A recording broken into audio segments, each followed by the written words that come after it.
এটার সময় আশা করতো আমার একটু আজ শুক্রবারের দিন লেট হয়েছে। আমরা এবার শুরু করব আজকে ওয়েভ অ্যান্ড অসিলেশন থেকে, যে 49তম বিসিএস এ ওয়েভ অ্যান্ড অসিলেশন অর্থাৎ তরঙ্গ এবং দোলন থেকে যে প্রশ্নগুলো এসেছিল আমরা সেগুলো নিয়ে আলোচনা করব।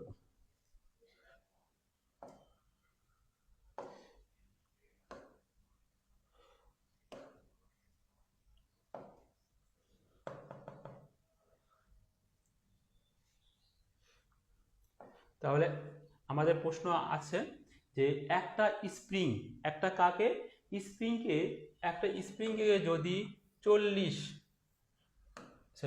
একটা স্প্রিংকে যদি আমরা কি করি,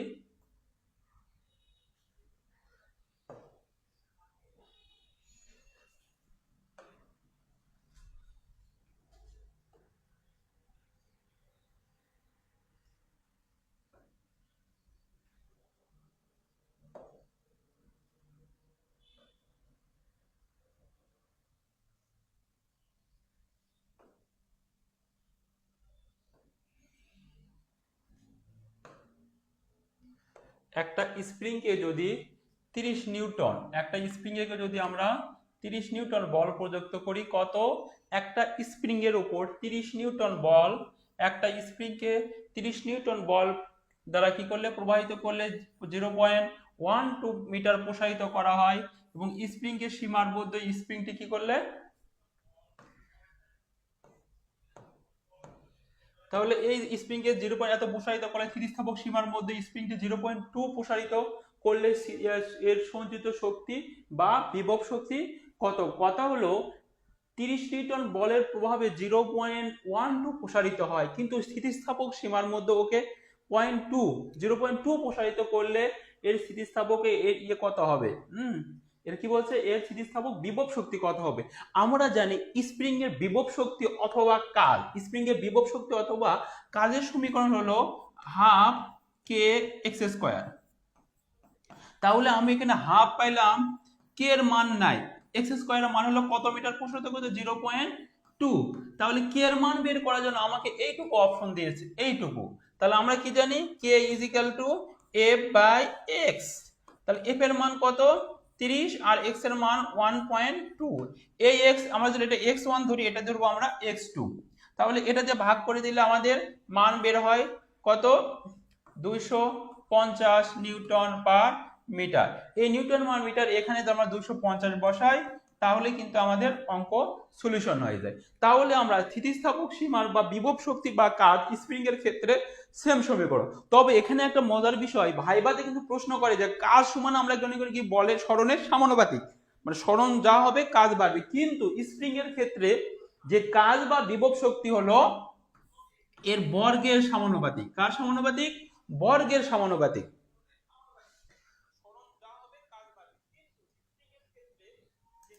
কিন্তু আমরা এখন আমাদের স্টুডেন্টদের মধ্যে একটা সমস্যা আমরা এখানে খেয়াল করি, যে এই যে বললো যে স্থিতিস্থাপক বিভব শক্তি সরণের বর্গের সমানুপাতিক, এখান থেকে যদি আমরা একটা গ্রাফ আঁকাতে বলা হয়, যে স্থিতিস্থাপক সীমার মধ্যে যে আমাদের একটা গ্রাফ যদি অঙ্কন করতে বলা হয়, যে একটা গ্রাফ অঙ্কন করো, সেই ক্ষেত্রে বললো এখান থেকে এক্স স্কোয়ার, এখানে ইউ, তার মানে কি স্থিতিস্থাপক সীমার মধ্যে ইউ সমানুপাতিক, অর্থাৎ একটা বাড়লে কি হবে আর একটা কিন্তু বাড়বে, বর্গের সমানুপাতিক, অর্থাৎ বক্ররেখা হবে, একটা বাড়লে আর একটা বাড়বে।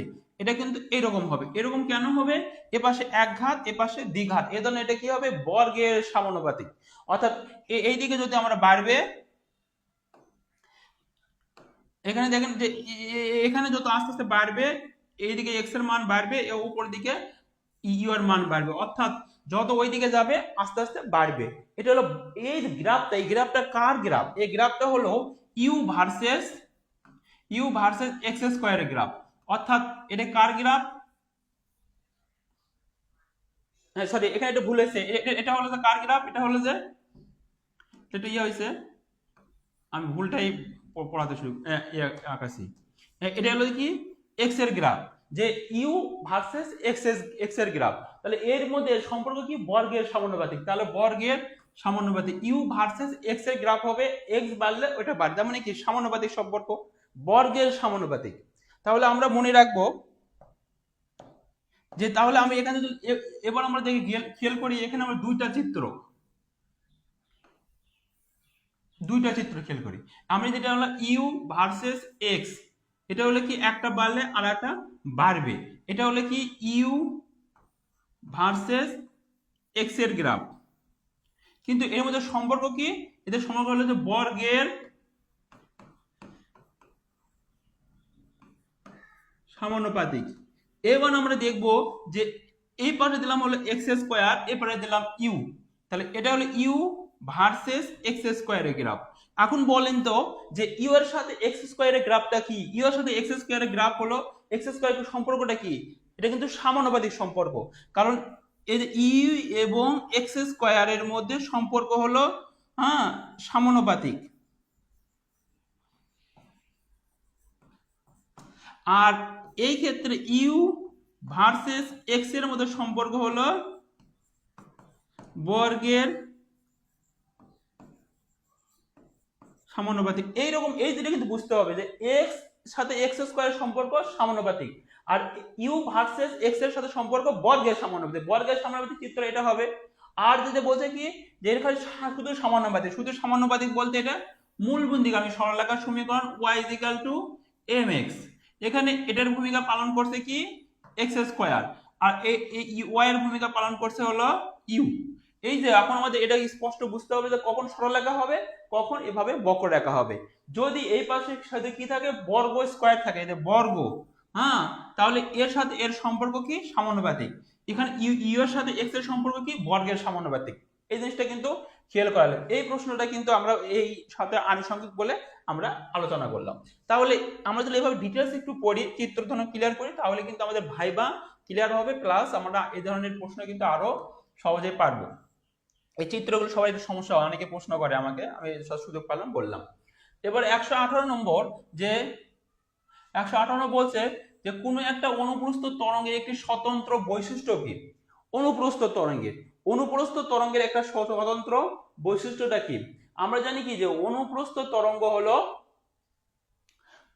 তরঙ্গ কি কিরকম। আমরা একটা উদাহরণ দেখি যে এই সাইনের গ্রাফ তরঙ্গ, মানে এর প্রধান বৈশিষ্ট্য হলো সেটা হচ্ছে কি এটা তরঙ্গ শীর্ষ তরঙ্গপাত উৎপন্ন করতে করতে সামনের দিকে অগ্রসর হয়। এবং এখানে কি বলছে যে অনুপ্রস্থ তরঙ্গের বৈশিষ্ট্য কি?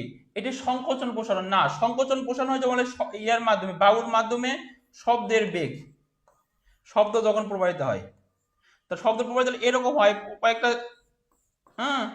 আবার একটু পরে আবার বড় বড়, আবার এরকম সংকোচন প্রসারণের মাধ্যমে প্রসারিত হয়, আবার ফাঁকা ফাঁকা, আবার কয়েকটা, এই যে এরকম সংকোচন প্রসারণের মাধ্যমে যখন প্রসারিত হয় তখন তাকে বলা হয় হলো যে অনুদৈর্ঘ্য তরঙ্গ। আর এটি কণাগুলো স্থান বিচ্যুতি সরানোর দিকে সমান্তরাল। কণাগুলো এটা কি হবে সমান্তরাল। এটা হলো কার বৈশিষ্ট্য? এটা হলো অনুদৈর্ঘ্য তরঙ্গের বৈশিষ্ট্য। আর বাতাসের শব্দ এটা হলো অনুদৈর্ঘ্য বৈশিষ্ট্য। কিন্তু খ নম্বর হলো পোলারাইজ হতে পারে এই যে এরই, কারণ পোলারাইজ হলো একটা মানে সিস্টেমে যেখানে পোলারাইজটা কি যে আলো বিভিন্ন দিকে ছড়িয়ে পড়ে, এই আলোকে একটা তলের মাধ্যমে সমান্তরাল আকারে পরিণত করাকে সেটা হচ্ছে পোলারাইজ। যেহেতু অনুদৈর্ঘ্য তরঙ্গের অলরেডি সমান্তরাল, একে আর পোলারাইজেশন করার প্রয়োজন হয় না। আর এটা যেহেতু এটা কি হয়, এটা এই যে এটা তরঙ্গ দিক হলো এই দিকে, আর স্পন্দনের দিক হলো উপরে এবং নিচে, অর্থাৎ 90 ডিগ্রি করে অগ্রসর হয়। এটা হলো সমান্তরালে অগ্রসর হয়, আর এটা হবে লম্বভাবে। তাহলে এটা হবে কি অনুদৈর্ঘ্য। তাহলে অনুদৈর্ঘ্য তরঙ্গ অগ্রসর হয় সমান্তরালে, এটা হলো লম্বভাবে। লম্বভাবে বলতে এখানে 90 ডিগ্রি। এই তরঙ্গকে আমরা সমান্তরাল বা পোলারাইজ করতে হয়, এই জন্য এটা বিশেষ বৈশিষ্ট্য। এটা কিন্তু সবার জানা, কারণ এটা হলো আমরা 9, 10 থেকে জিনিসটা পড়তেছি, এসএসসি তে পড়ছি, ইন্টারমিডিয়েটে পড়া হয়েছে, তারপরে বিশ্ববিদ্যালয়ে পড়া হয়েছে, তারপরে বিসিএস যাচ্ছে। এরপরে যদি এগুলো নিবন্ধনে আসে না পারলে আর কিছু বলার থাকে না। ড্যাম্পিং অসিলেশনের ক্ষেত্রে কোনটি সময়ের সাথে হ্রাস পায়? আমি যখন নিবন্ধনে করছি এগুলো প্রশ্ন আমরা অনেক পড়াইছিলাম, আমি যখন পড়াইছি ইয়ার বিসিএস এর, যে ড্যাম্পিং ভাইব্রেশনের ক্ষেত্রে সময়ের সাথে প্রথম যেটা আমরা চিত্র ছিল আমার নোটে, যে ড্যাম্পিং ভাইব্রেশনের ক্ষেত্রে এটা হলো এরকম, উপরে বেশি উঠে আস্তে আস্তে কমতে থাকে। তার মানে এটা কি আসলে বিস্তারের ইয়ে ঘটে। ড্যাম্পিং ভাইব্রেশনের ক্ষেত্রে কি হয়, এই যে এটা হলো এরকম ছিল যে প্রথমে বড়ে যায়, আস্তে আস্তে এই যে কমতে থাকে। তাহলে ড্যাম্পিং ভাইব্রেশনের ক্ষেত্রে এটা কি হবে, বিস্তার। কি হবে এটা, এটা হবে বিস্তার।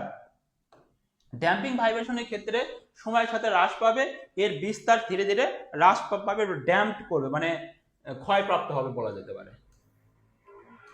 120 নম্বর, একটা সেকেন্ড দোলকের দোলনকাল কার্যকারী দৈর্ঘ্য একটি সেকেন্ড দোলকের দোলনকাল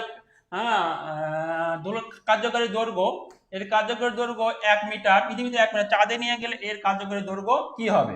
তাহলে আমরা এটা বোঝার জন্য আমরা বুঝি আগে, দেখো t is equal to 2 pi l by g. তাহলে আমরা জানি যে চাঁদে গেলে জি এর মান কত কমে, 6/1 জি এর মান কমলে টি বাড়বে না কমবে, অবশ্যই টি কিন্তু বাড়বে, কিন্তু কি বলছে কার্যকারী দৈর্ঘ্য। তাহলে এখান থেকে আমরা কি বলতে পারি যে এল এর সাথে সম্পর্ক হলো জির সমানুপাতিক, কারণ এই যে এল বাই জি হলো ধ্রুবক। তাহলে কি হবে, আমাদের জি যেহেতু কি হয়েছে, জি যেহেতু কমছে, এবং সম্পর্ক কি, সম্পর্ক হলো সমানুপাতিক। জি যেহেতু কমে গেছে, জি যেহেতু কি গেছে, কমে গেছে, তাহলে যদি কমে যায় তাহলে তাহলে কি হবে, এই কার্যকারী দৈর্ঘ্য 1/6 এর অংশ, তার মানে 1 এর 1/6 মিটারই হবে। তাহলে এটা কি হলো যে পর্যায়কালীন সূত্র, এই যে এখানে করা আছে দেখবেন, এভাবে সূত্র দিয়ে করা যায়, অথবা আমাদের কনসেপ্ট দিয়েও করা যায়, কারণ এল আর জির সাথে সম্পর্ক হলো, আমাদের ডিটেলস দেখি, এটা কিন্তু খুবই গুরুত্বপূর্ণ, যে টির সাথে এই যে টি ইজিক্যাল টু 2/L/G, টির সাথে এল এর সমানুপাতিক বর্গের, টির সাথে জির হলো যে বর্গমূলের ব্যস্তানুপাতিক, কিন্তু এল আর জির মধ্যে সম্পর্ক হলো এটা ইজিক্যাল টু কনস্ট্যান্ট এল এর সাথে জি, জি যেহেতু 6 ভাগ আছে, এল কে 6 দিয়ে ভাগ হবে, এল এর মান 1, সুতরাং 1/6 মিটার, একদম সোজা। কিন্তু যদি এখান থেকে যদি আমরা এখানে দেখবো যে এটা ইজিক্যাল টু 2πL/জি, তাহলে এটা কি হবে, এল স্কয়ার সমানুপাতিক এল।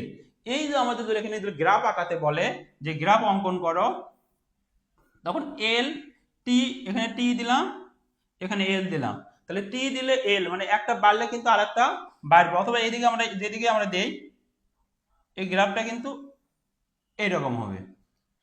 এটা হলো কি, যে টির সাথে এল এর বর্গের সমানুপাতিক, তাহলে টির সাথে এল এর সম্পর্ক বর্গের, কিন্তু যদি গ্রাফটা এরকম হয় যে এরকম টি স্কয়ার, এদিকে এল দিলাম, তাহলে টি স্কয়ারের সাথে এল এর সম্পর্ক কি, সরাসরি সমানুপাতিক। টি স্কয়ারের সাথে এল এর সম্পর্ক, টি স্কয়ারের সাথে এল এর সম্পর্ক, টি স্কয়ার ভার্সেস এল এর সম্পর্ক হলো সমানুপাতিক, আর টির সাথে টি ভার্সেস এল এর সম্পর্ক হলো বর্গের সমানুপাতিক। তাহলে এটা হবে, এটা যেহেতু সমানুপাতিক, এটা হবে সরলরেখা, এটা বর্গের সমানুপাতিক, তাই হবে এটা বক্ররেখা। আচ্ছা, এগুলো আমাদের বুঝতে হবে। এটা গেল। একটি সরল দোলকের দৈর্ঘ্য 4 গুণ করা হলে, একটা সরল দোলকের কি করা হলো, এই যে দেখেন, একটি সরল দোলকের দৈর্ঘ্য 4 গুণ করা হলে পূর্বে দোলনকাল কত পূরণ করবে। তাহলে এটাই সরল দোলকের দৈর্ঘ্য 4 গুণ করা হয়েছে, তাহলে এখানে টি সমানুপাতিক দৈর্ঘ্য এল এর সাথে বর্গের সমানুপাতিক, এই যে, তাহলে বর্গের সমানুপাতিক হলে তাহলে কি হবে, 4L মানে কি হবে, দ্বিগুণ, 4 গুণ করলে দ্বিগুণ হবে, টি হবে কত গুণ, দ্বিগুণ হবে, এটা সোজা। এই যে এখানে আমরা সরাসরি বললে হবে, বা এরকম করে আমি যেভাবে বললাম, টি সমানুপাতিক, এই যে এল হলো 4 গুণ, তাহলে 4L হবে, 4L বানিয়ে দিলে এটা 2 বারে আসবে, তার মানে এটা কত হলো, যে দ্বিগুণ বৃদ্ধি পেল, এই যে 2L, তাহলে কি হলো, তাহলে কি বৃদ্ধি পাবে, তাহলে দোলনকাল দ্বিগুণ বৃদ্ধি পাবে, তাহলে কি হবে, দ্বিগুণ বৃদ্ধি পাবে। একটু আমাদের এটা কিন্তু বুঝতে হবে যে এগুলো প্রশ্ন কিন্তু, এবার আমাদের বলেন যে এই প্রশ্নের মধ্যে কোন প্রশ্ন কি কঠিন ছিল, নিবন্ধন ঠিক এইরকম হবে যে অল্প সময়ের মধ্যে সব পড়ে ক্যাচ করতে পারবে, এই জন্য আমাদের করতে হবে বেসিকটা ক্লিয়ার রাখতে হবে, এবং বেসিক ক্লিয়ার রাখার পরে আপনাকে এমসিকিউ গুলো প্র্যাকটিস করতে হবে, বিভিন্ন বোর্ডের বিশ্ববিদ্যালয়ের প্রশ্নগুলো আপনাকে প্র্যাকটিস করতে হবে। সরল সন্ধিত গতিতে চলমান কোনো কণার মোট ভর ই এবং বিস্তার এ হলে, আমরা জানি কি যে সরল সন্ধিত স্পন্দন কণার যে মোট যে শক্তি সেটা কি ছিল, আমাদের মোট শক্তি ছিল হ্যাঁ, মোট শক্তি ছিল হাফ কে এ স্কয়ার। আবার আমরা হ্যাঁ ওমেগা ইজ ইকাল টু কি হয়, omega square is equal to K by M. তাহলে কে ইজ ইকাল টু ছিল এম ওমেগা স্কয়ার, অর্থাৎ হাফ এম ওমেগা স্কয়ার এটা হয়। তাহলে মোট শক্তি হলো এর বিস্তারের বর্গের সমানুপাতিক। এই যে এখানে বলছে তাহলে বিস্তারের বর্গের সমানুপাতিক, তাহলে ক নম্বর উত্তর হবে, কই হবে এটা, ক নম্বর উত্তর হবে বিস্তারের বর্গের সমানুপাতিক। হ্যাঁ, এটা কি হবে, বিস্তারের বর্গের সমানুপাতিক, এটা হবে যে বিস্তারের বর্গের সমানুপাতিক। 123 নম্বর, অনুনাদের সময় বস্তুর কম্পনের বিস্তার হয়। অনুনাদের সময় বস্তুর কম্পনের বিস্তার কত? বলছে অনুনাদের সময় বস্তুর কম্পনের বিস্তার কেমন হয়, সেটা বিস্তার কি হবে, সর্বোচ্চ হবে। অনুনাদের সময় আমরা অনুনাদের সংজ্ঞাতে আমরা কি দেখছি, যে যখন পরবশ কম্পনের স্বাভাবিক যে কম্পন, অর্থাৎ দোলনা যে ভাবে দুলতেছে সেই পরিমাণ বল প্রতিবার যদি আমি প্রয়োগ করি, তাহলে সর্বাধিক বিস্তার সহ কাঁপতে থাকবে। তার মানে এটা কি করতে হবে, বিস্তার কি হবে, মানে অনুনাদের সত্যই হলো সেই পরিমাণ বল ওখানে অনবরত প্রয়োগ করো যাতে বিস্তার সর্বদা সর্বোচ্চ হয়। এটাই হলো, তার মানে এখানে সর্বোচ্চ হবে, এটা উত্তর কি হবে, সর্বোচ্চ হবে। 23-এর পরে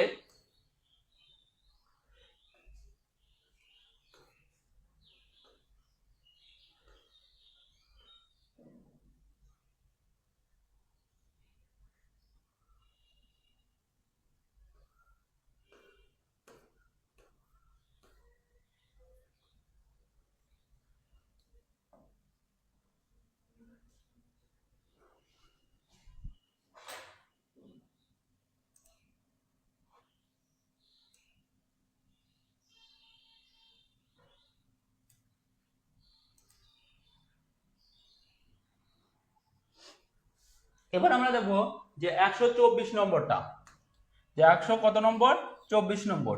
দুটি শব্দের কম্পাঙ্ক দেওয়া আছে, একটা হচ্ছে 256 হার্জ আর একটা হলো 260 হার্জ। 256 হার্জ আর 260 হার্জ, এর প্রতি সেকেন্ডে বিট সংখ্যা কত? আমরা বিট সংখ্যা সমান কি জানি, বিট সংখ্যা সমান জানি এর কম্পাঙ্ক দ্বয়ের পার্থক্য, মানে বড়টা থেকে ছোটটা বিয়োগ। তাহলে এখানে কম্পাঙ্ক 260 আছে, থেকে বাদ দিলে 256, তাহলে কত হচ্ছে 4 হার্জ। কত সুন্দর একটা অঙ্ক দিচ্ছে, কত হবে এটা, 4 হার্জ হবে।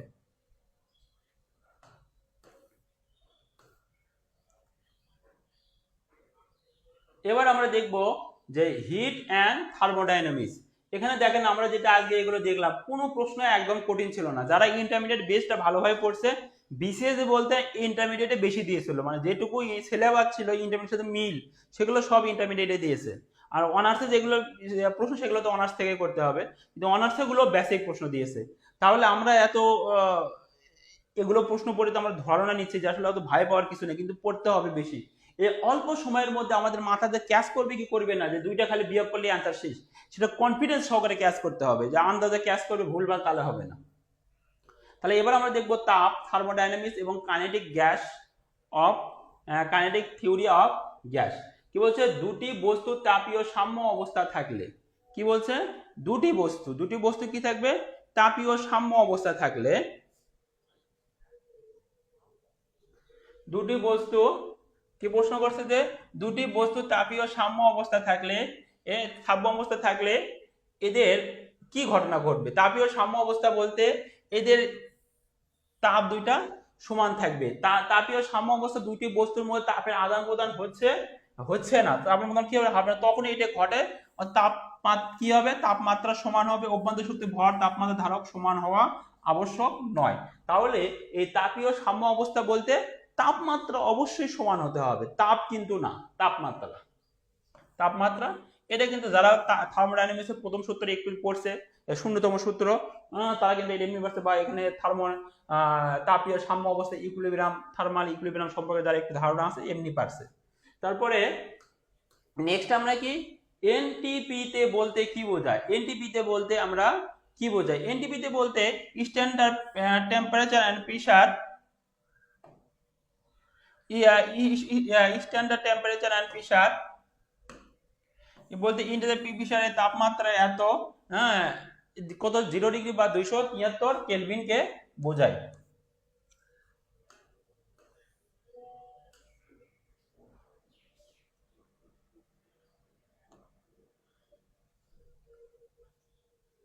আর চাপ বলতে বোঝাচ্ছে আমাদের, চাপ বলতে বোঝায় যে 1.013 গুণন 10⁻6 ডাইন্স পার সেন্টিমিটার স্কয়ার। এটা কিন্তু আমাদের বোঝা, অথবা এখানে ইয়েতে লিখলে 1.013 25 10⁵ নিউটন পার মিটার স্কয়ার।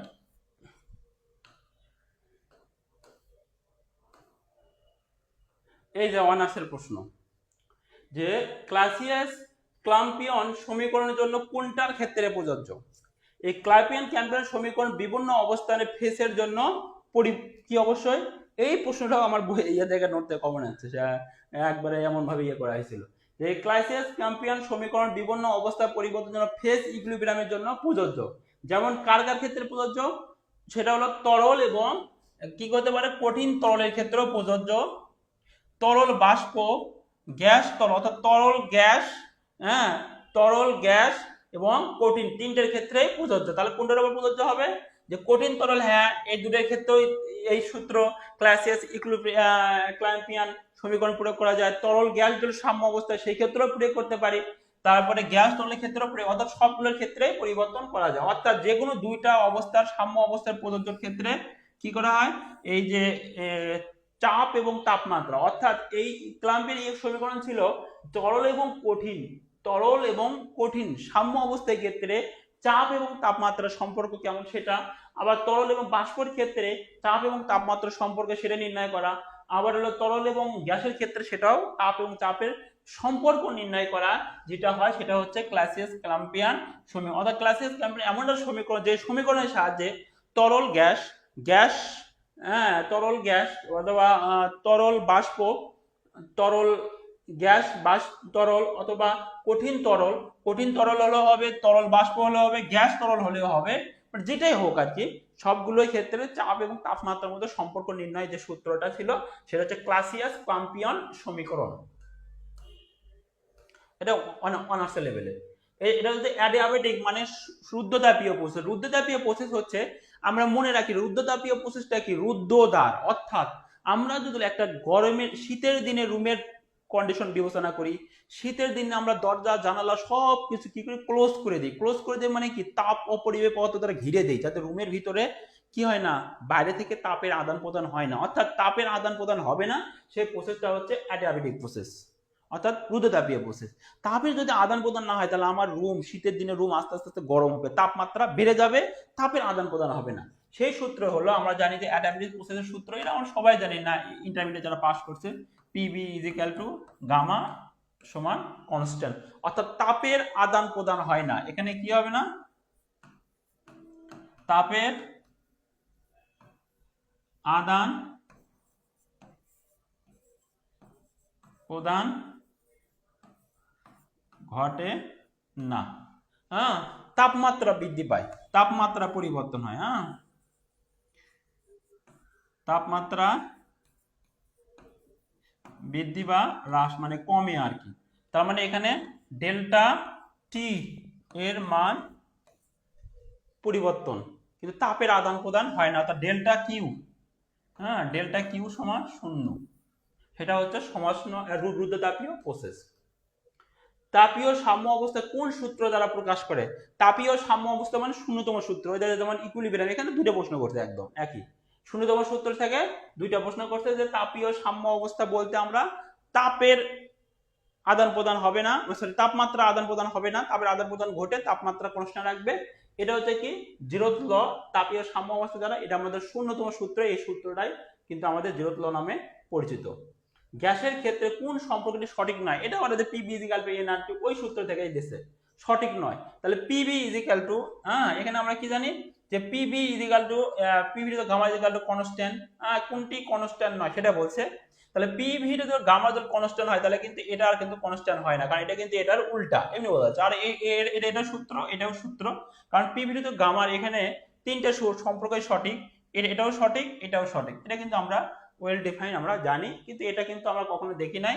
এটা কিন্তু উত্তর, অথবা আপনারা এই সূত্র থেকে এই সূত্র প্রমাণ করা যায়, আবার এই সূত্র থেকে এটা প্রমাণ করা যায়, এই দুটাই সূত্র তিনটা এটা হয়।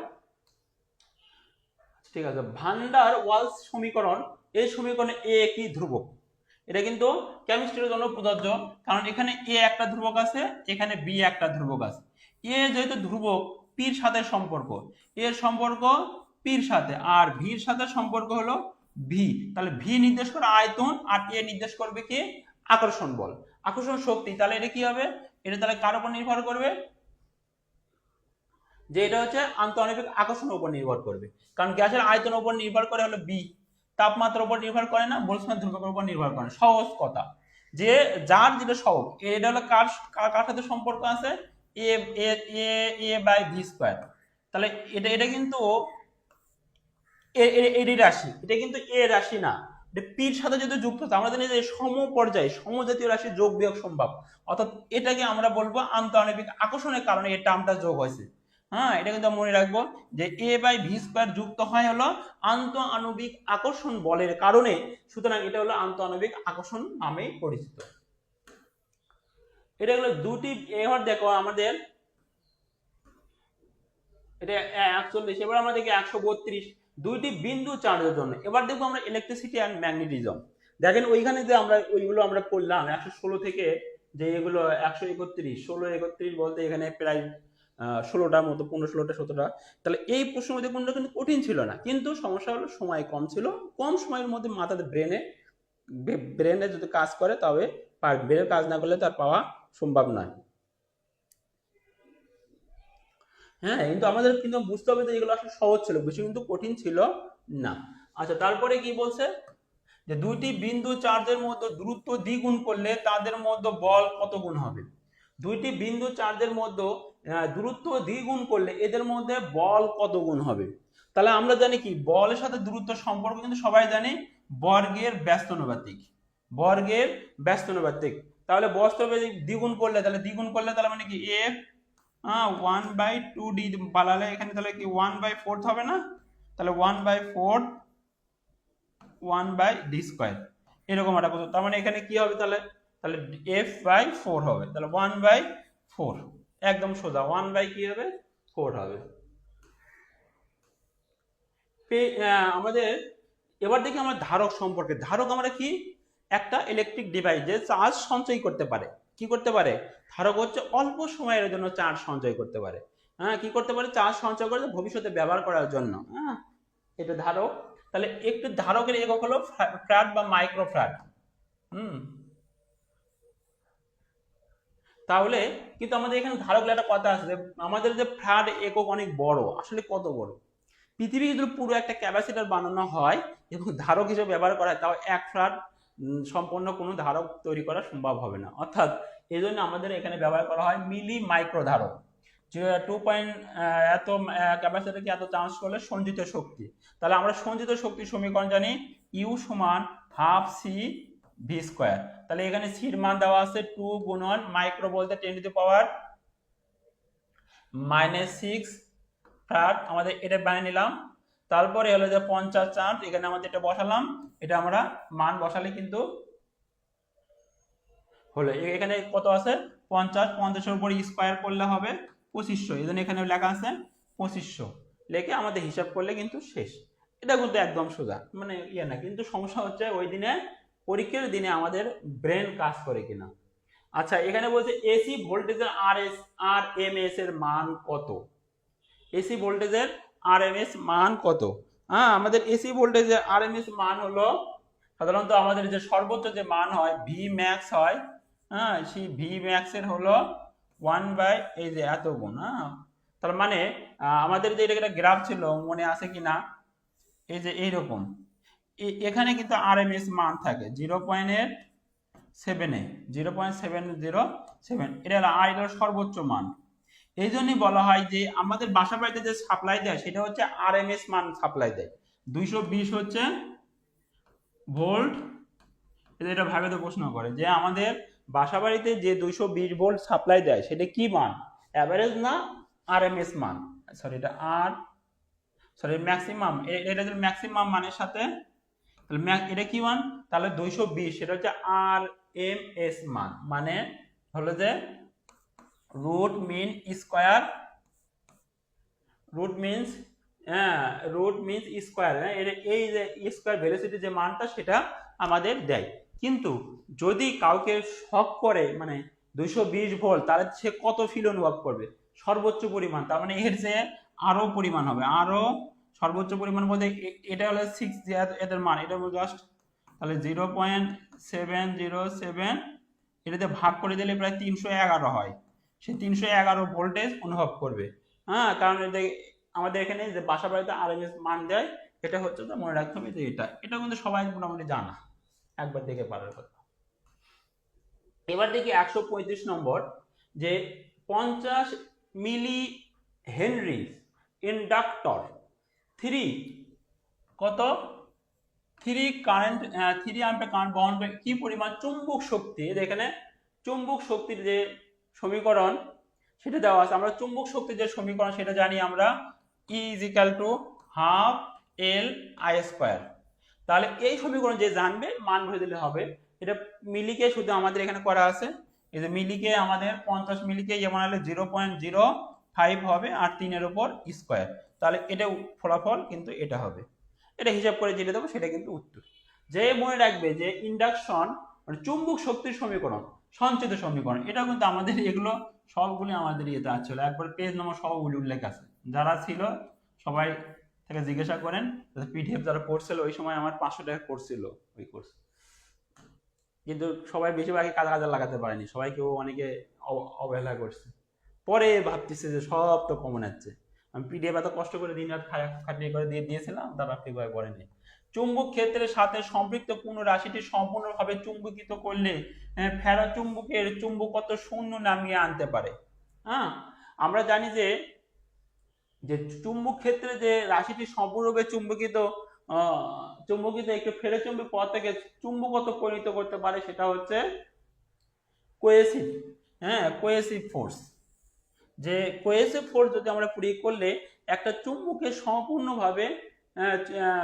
চুম্বকিত, যেটা ফেরোচুম্বকে চুম্বকত্ব মানে এটা ফেরোচুম্বক পদার্থ সাধারণত চুম্বকত্ব তৈরি করা হয়, একে যদি আমরা কোয়েসিভ ফোর্স, যে ফোর্সে মানে এই ফোর্সের কারণে সে সম্পূর্ণ কি হতে পারে, চুম্বকে সম্পূর্ণরূপে একটি ফেরোচুম্বক পদার্থ চুম্বকত্ব শূন্য হয়ে যাবে, কোন ফোর্সের কারণে, সেটা হচ্ছে কোয়েসিভ ফোর্সের কারণে। এটা এই যারা থিওরি পড়ছে আগে থেকে, এটা ইন্টারমিডিয়েটে ছিল। চুম্বক, চুম্বক এবং বিদ্যুৎ এবং চুম্বকের মধ্যে ইলেকট্রনের উপর যে সঠিক সংকেত, এটা হচ্ছে একই সাথে যদি চুম্বক শক্তি এবং বিদ্যুৎ শক্তি উপস্থিত থাকে সেটাকে বলা হচ্ছে ইলেকট্রনের চুম্বক শক্তি এবং বিদ্যুৎ শক্তি। সেই এখানে যদি চুম্বক শক্তির একক হলে কিউই আর সরি বিদ্যুৎ শক্তি হলো কিউই, এ ফিজিক্যালটা আমার মনে আছে কিনা, কিউই, আর চুম্বক শক্তি হলো এফ ভি গুণন বি, এটা হলো, তাহলে এটার উত্তর হবে এই যে ঘ নম্বর।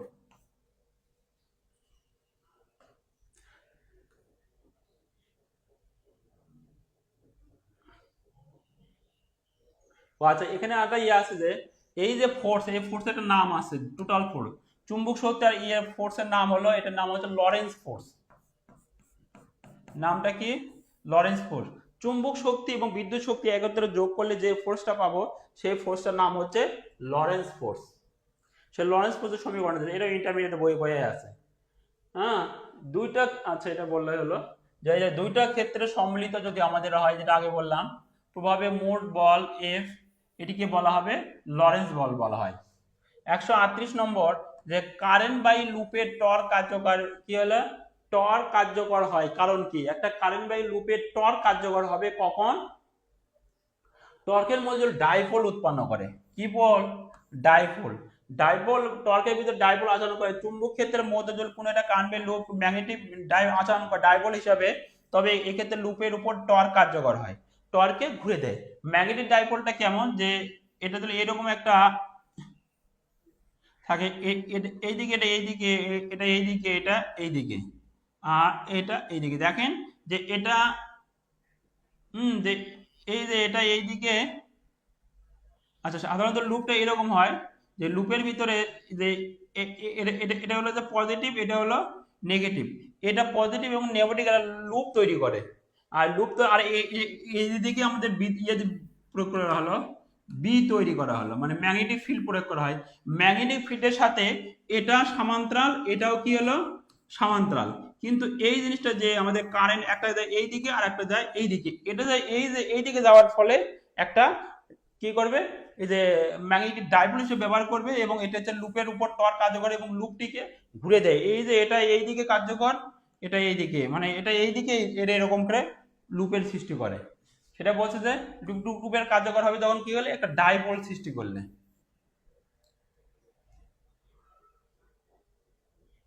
ওটা ডিটেলস পড়লে বোঝা যাবে, হঠাৎ করে একটু মাঝখান থেকে একটু বললাম। অ্যাম্পিয়ার সূত্র কি, এটাও কিন্তু ছিল যে একদম হেডিং, কারণ এগুলো অ্যাম্পিয়ার সূত্র কিন্তু হেডিং এ ছিল। যে অ্যাম্পিয়ার সূত্র হলো এই যে এ সাথে যদি আমরা ভেক্টর গুণন করি, ডেল্টার সাথে বি এর ভেক্টর গুণন করি, সেক্ষেত্রে পাবো হলো শূন্য মাধ্যমে ভেজন যোগ্যতা বা এটা হলো যে কারেন্ট ডেনসিটি, এটা বলা হয়। এটাকে বলা হচ্ছে অ্যাম্পিয়ার সূত্রের সঠিক রূপ। এর উত্তর হবে ক। যারা এটা পড়ছে তারাও পারছে। এবার বলছে ক্যাপাসিটরের ভিতরে সঞ্চিত শক্তি কোনটি। যেমন এখানে কিন্তু আগে প্রশ্ন করছিল যে এই যে এটা হাফ আই চুম্বকের ভিতরে সঞ্চিত শক্তি আর ক্যাপাসিটরের ভিতরে সঞ্চিত শক্তি সমীকরণ, এটা কিন্তু একটা অঙ্ক ছিল। হ্যাঁ, এটা কিন্তু দুইবার আছে, মানে অঙ্ক আছে এখানে। তাহলে এটা হলো কি, এই যে হাফ আই, মানে এর সূত্র দিয়ে অঙ্ক আছে, সূত্র দিয়ে অঙ্ক আছে, হাফ আই সিবি স্কয়ার অঙ্ক আছে, আবার সূত্রটাও আছে। আগে অঙ্ক মানে সূত্র দুইটা আছে, যে পাশে সে দুটাই পারছে। এটাও কিন্তু ইন্টারমিডিয়েট বইয়ের অঙ্ক। 141 নম্বর হলো যে একটি চার্জ দেওয়া আছে, একটি চার্জকে 0.5, একটি চার্জকে 0.5 মাত্রা চুম্বক, মানে এটা বি দেওয়া আছে, এটা কুলম্ব সি দেওয়া আছে, লম্ব বরাবর বেগ, এখানে বেগ দেওয়া আছে, প্রয়োগ করা হলো, তাহলে এর বি এর মান কত। ওই যে আমরা একটু সমীকরণ দেখলাম লরেন্স ফোর্স, ওখান থেকে কিন্তু বলা যাচ্ছে যে এই যে কিউ ইজিক্যাল টু এই যে ভি গুণন বি, এটা কিউ ইজিক্যাল টু ভি গুণন বি। এটা হচ্ছে এরকম যে আমাদের এই যে ফোর্স কিউ ভি গুণন বি, যেহেতু এর মানের কথা বলছে এবং 90 ডিগ্রি, তাহলে এটা হলো Q V B sine theta. Sine theta আবার 90 ডিগ্রি, আর সাইন 90 ডিগ্রি মানে হচ্ছে 1, এই জন্য কিউ ভি বি। যেমন লরেন্স ফোর্সের ক্ষেত্রে আমরা দেখছিলাম এখানে টোটাল ফোর্স, লরেন্স ফোর্স এই যে এফ ইকুয়াল কিউ ই যোগ কিউ ভি ক্রস বি, এটা কিন্তু লরেন্স ফোর্স, মানে ওই একই থিওরি দিছে, আবার তার উপর আবার অঙ্ক দিছে, একদম মানে বেশি ভিতর থেকে প্রশ্নই করেনি। এগুলো ছিল আমাদের বিসিএস এর প্রশ্ন। এটা তারপরে সরাসরি প্রশ্ন করতে হবে বায়ুসাভার সূত্র নির্ণয় কর। বায়ুসাভারটা কি নির্ণয় করে, একদম সোজা। বায়ুসাভার নির্ণয় কি করব, যে আমাদের নির্ণয় করব চুম্বক বল বা চুম্বক ক্ষেত্র আমরা নির্ণয় করব। বায়ুসাভার সূত্রের সাহায্যে চুম্বক ক্ষেত্র আমরা নির্ণয় করব।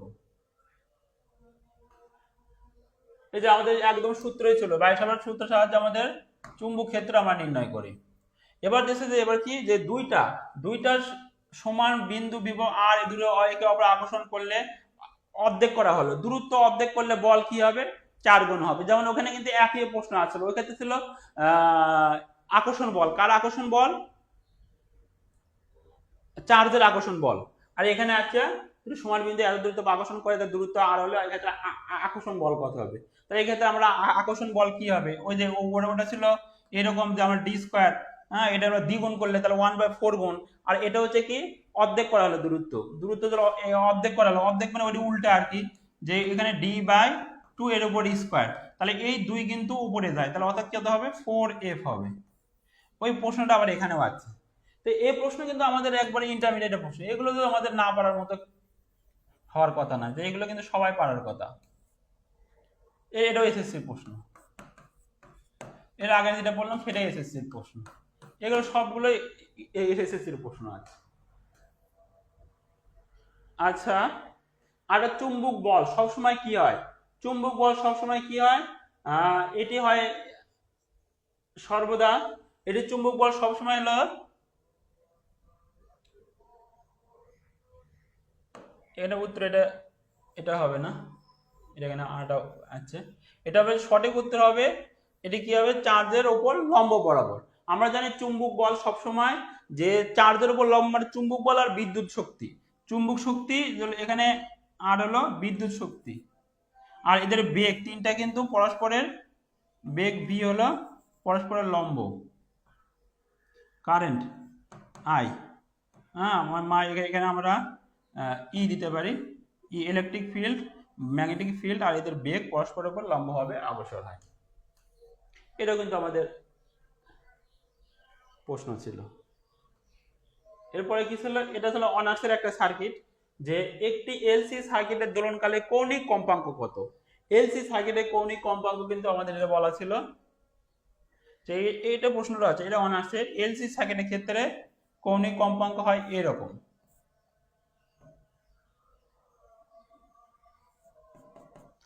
এরকম হয় কৌণিক কম্পাঙ্ক 1/LC, এটা গ নম্বর উত্তর।